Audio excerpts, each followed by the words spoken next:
Lakas talaga ng bagyong Enteng, kawawa talaga yung mga nasalanta.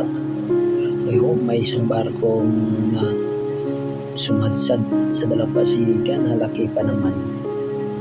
Saan kaya yung may-ari niyan? Nananawagan yung mga residente dyan kung baka makapayampas pa yan sa kanila. Kawawa yung mga maliliit na bangka nila matamaan. Pray na natin guys na sana okay na yung panahon at walang masaktan dyan na mga residente dyan. Sana tumigil na tong buhos ng ulan para balik na tayo sa maayos nating kalagayan, normal nating ginagawa. Kami nga walang pasok kasi